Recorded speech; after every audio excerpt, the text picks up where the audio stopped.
Hello, Mark. I'm Candice. My score number is 30. I'm sophomore at NCUE. I'm going to read in a Curzan what makes a word real. I need to start by telling you a little bit about my social life, which I know may not seem relevant, but it is. When people meet me at parties and they find out that I'm an English professor who specialized in language, they generally have one of two reactions. One set of people look frightened. Laughter, let often say something like, "Oh, I better be careful what I say. I'm sure you'll hear every mistake I make." And then they stop talking, laughter, and they wait for me to go away and talk to someone else. The other set of people, their eyes light up. They say, and I say, "You are just the person I want to talk to." And then they tell me about whatever it is they think is going wrong with the English language. Laughter. A couple of weeks ago, I was at a dinner party, and the man to my right started telling me about all the ways that the internet is degrading the English language. He brought up Facebook, and he said, "To defend, I mean, is that even a real word?" I want to pause on that question. What makes a word real? My dinner companion and I both know that the verb defriend means. So when does a new word like defriend become real? Who has the authority to make those kind of official decisions about words anyway? Those are the questions I want to talk about today. I think most people, when they say the word isn't real, what they mean is it doesn't appear in the standard dictionary. That, of course, raises a host of other questions, including who writes dictionaries. Before I go any further, let me clarify my role in all of this. I do not write dictionaries. I do, however, collect new words much the way dictionary editors do. And the great thing about being the historians of the English language is that I get to call this research. When I teach the history of the English language, I require that students teach me two new slang words before I will begin class. Over the years, I've learned some great new slang this way, including hangry, which applies, which is when you are cracking or angry about what you are because you are hungry, and adorable, which is when you are adorable in kind of a dorky way. Clearly, terrific words that fill important gaps in the English language. Laughter. But how real are they if we use them primarily as slang, and they don't yet appear in a dictionary? With that, let's turn to dictionaries. I'm going to do this as a show of hands. How many of you still regularly refer to a dictionary, either print or online? Okay, so that looks like most of you. Now the second question. Again, a show of hands, how many of you have ever looked to see who added the dictionary you are using? Okay, many fewer. At some level, we know that there are human hands behind dictionaries, but we are really not sure who those hands belong to. I'm actually fascinated by this. Even the most critical people out there tend not to be very critical about dictionaries, not distinguishing among them, and not ask a whole lot of questions about who added them. Just think about the phrase "look it up in a dictionary," which suggests that all dictionaries are exactly the same. Consider the library here on campus, where you go into the reading room and there's a large, unabridged dictionary up on a pedestal in this place of honor and respect, lying open so you can go stand before it to get answers. Now don't get me wrong, dictionaries are fantastic resources, but they're human and they're not harmless.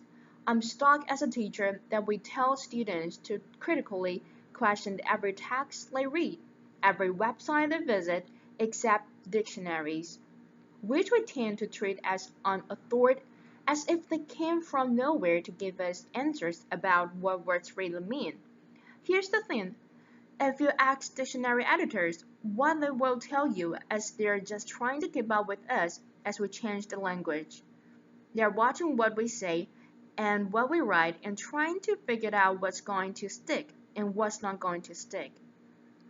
They have to gamble because they want to appear cutting edge and catch the words they are going to make it, such as LOL, but they don't want to appear fetish and include the words they are going to make it.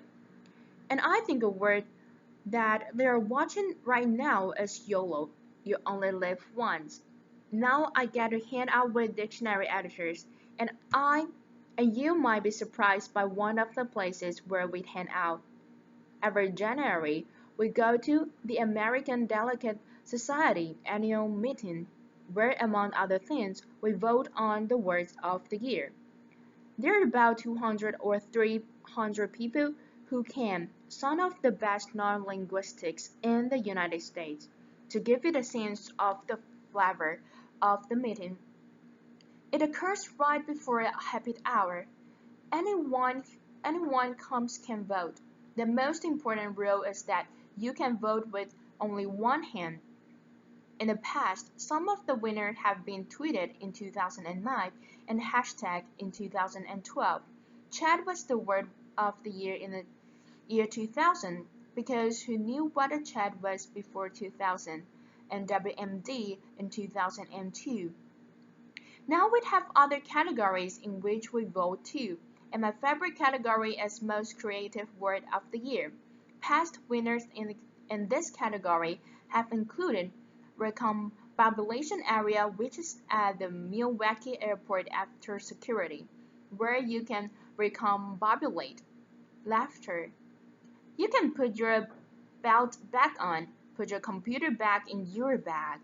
And then my all-time favorite words at this vote, which is motoslacking, laughter.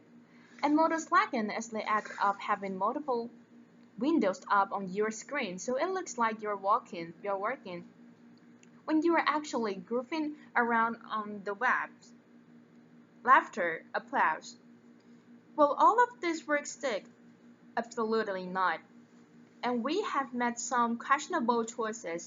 For example, in 2006, when the word of the year was Plutoed to mean demoted, laughter, but some of the past winners now seems completely unremarkable, such as app and e as a prefix and Google as a verb. Now, a few weeks before our vote, Lake Superior State University issues its list of vanished words for the year. What is striking about this is that there's actually often quite a lot of overlap between their list and the list they're considering for words of the year. And this is because they are noticing the same thing. We're noticing words that are coming into prominence. It's really a question of attitude. Are you bothered by language fads and language change, or do you find it fun, interesting, something worthy of study as part of a living language? The list by Lake Superior State University continues a fairly long tradition in English of complaints about new words. So here's Dean Harry Alfred in 1875, who was very concerned that desirability is really a terrible word. In 1760, Benjamin Franklin wrote a letter to David Hume giving up the word colonized as bad. Over the years, we have also seen worries about new pronunciations. Here's a Samuel Roger in 1855 who is concerned about some fashionable pronunciation that he found offensive, and he says, as if contemplating were not bad enough, balcony makes me sick. Laughter. The word is borrowed in from Italian, and it was pronounced balcony.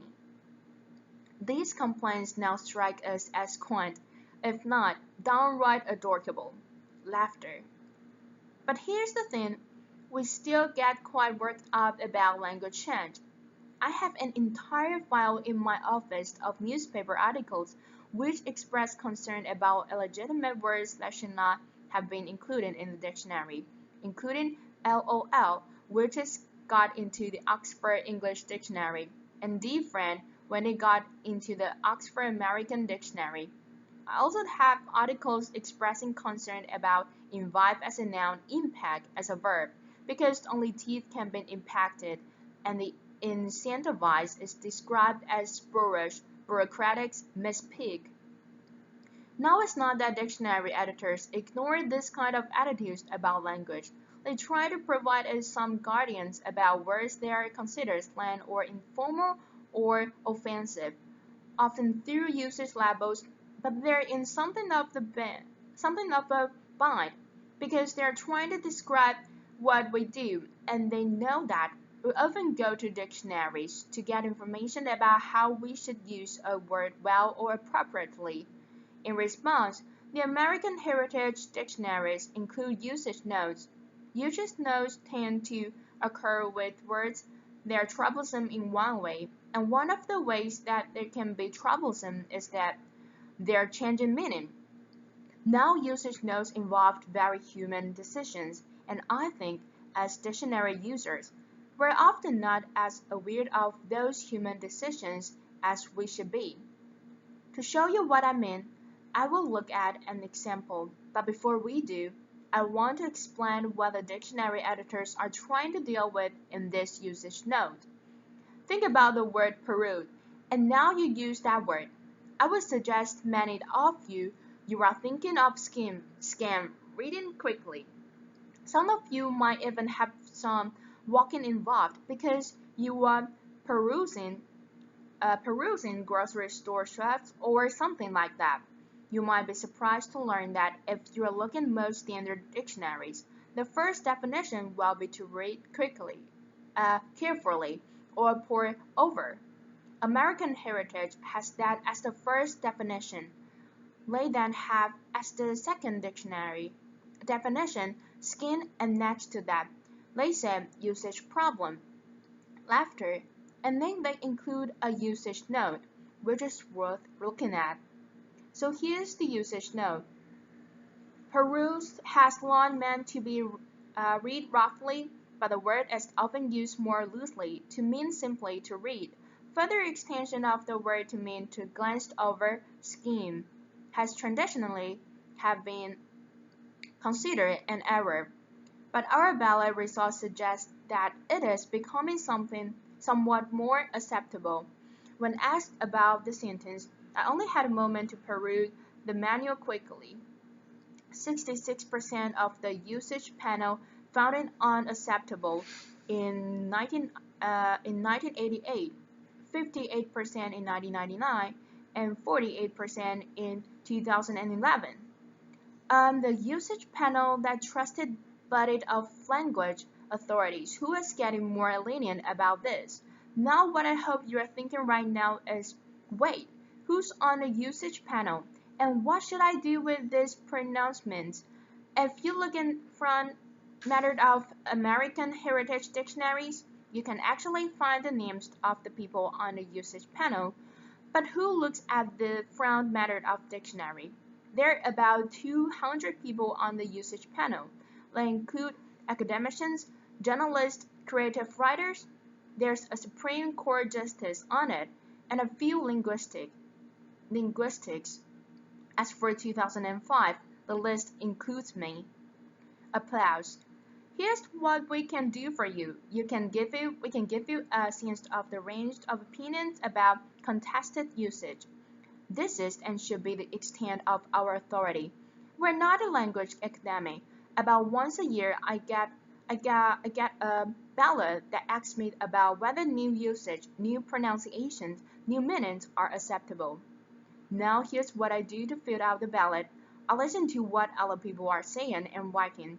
I do not listen to my own likes and dislikes about the English language. I will be honest with you. I do not like the word impactful, but this is neither here nor there in terms of whether. Impactful is becoming common usage and becoming more acceptable in written prose. So to be responsible, what I do is go look at usage, which often involves going to look at online databases such as Google Books. Well, if you look for impactful in Google Books, here is what you find.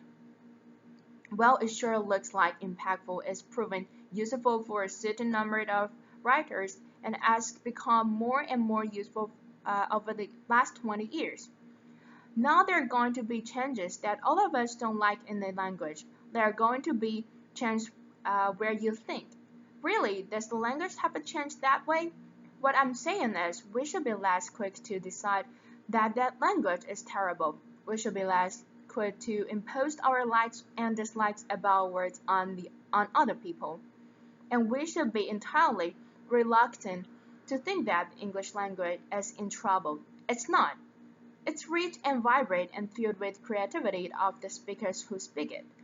In retrospect, we think it's fascinating that the word nice used to mean silly, and that the word deciment used to mean to kill 1 in every 10. Laughter, we think that Ben Franklin was being silly to worry about noticed as a verb. Well, you know what? We're going to look pretty silly in 100 years for worrying about impact as a verb and invite as a noun, and language is not going to change so fast that we can't keep up. Language just doesn't work that way. I hope that what we can do is find language change not worrisome, but fun and fascinating, just the way dictionary editors do. I hope you can enjoy being part of the creativity that is continually remarking our language and keeping it robust. So how does a word get into a dictionary? It gets in because we use it and we keep using it. And dictionary editors are paying attention to us. If you are thinking, but that's all of us decide what words mean. I would say, yes, it does. And it always has. Dictionaries are the wonderful guide and resources. But there's no objective dictionary authority out there that is the final arbiter about what words mean. If a community of speakers is using a word and knows what it means, it's real. That word might be slanged. That word might be informal. That word might be a word that you think is illogical or unnecessary. But that word that you are using, that word is real. Thank you. Applause. Thank you, Mark.